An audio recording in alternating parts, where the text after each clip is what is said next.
Can you use AI to write federal proposals, specifically research and development grants? Well, today's answer, a little bit confusing. NIH is hitting the brakes, while the rest of the federal government is hitting the gas. So let's unpack the confusion and give you a clear plan so that you don't get disqualified or left behind. Welcome to your 3-minute government contractor brief, where I'm going to cut through the noise and give you the government contracting news that you can use to compete, win, and grow. So let's dive into it. NIH's new policy as of September 25, 2025 states that they are not going to consider research applications that substantially developed by AI to be original work. And NIH is also capping each primary investigator at six applications per calendar year.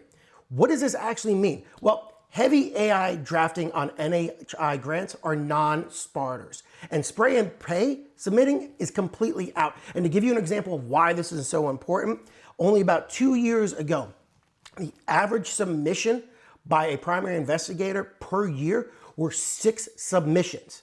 Today, that's average is 40. And researchers and admins are debating whether this is only going to target low quality AI-boosted volume or send legitimate chills down the research and development pathway. Forums and news coverage show the whiplash. Some cheer these guardrails, others worry it punishes busy labs. Now, here's the twist. Outside NIH's research grants, federal acquisition is moving the other way. In April 2025, OMB issued M-25-21 and M-25-22, which replaced prior memos and tells agencies to accelerate AI use and procure AI more efficiently. They're keeping the risk controls in place. Even GSA published buyer guidance for generative AI and launched the Procurement Co Pilot to speed market research. That means program offices and contracting shops are increasingly allowed and encouraged to use AI to draft, analyze, and research with humans in the loop. Well, can you actually use AI in proposals? For federal contracts, there's no blanket government-wide ban on AI-assisted proposal writing, but the solicitation rules control what is allowed.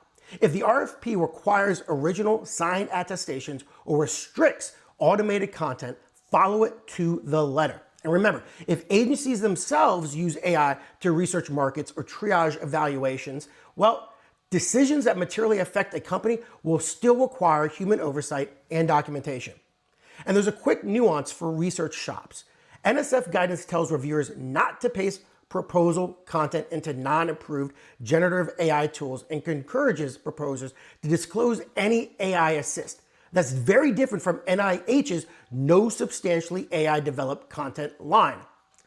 First moves that you need to take to stay safe and competitive are this. First and foremost, read the RFP like a lawyer. If it restricts AI, comply. If silent, you can still use AI with human in the loop controls, but always check with your own legal counsel before you do anything.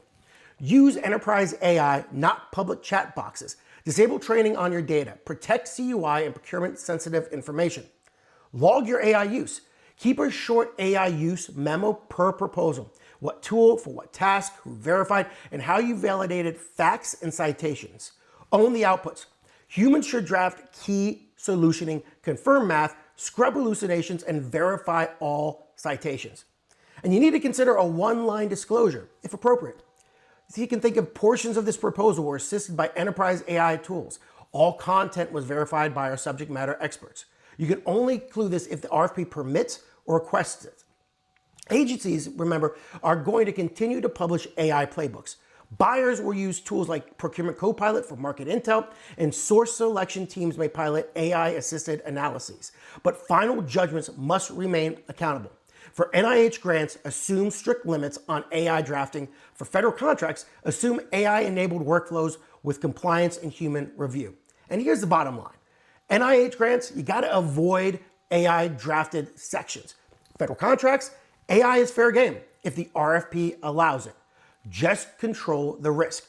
Prove the human review and document everything. That's how you stay fast and compliant. And that's your 3-minute briefing.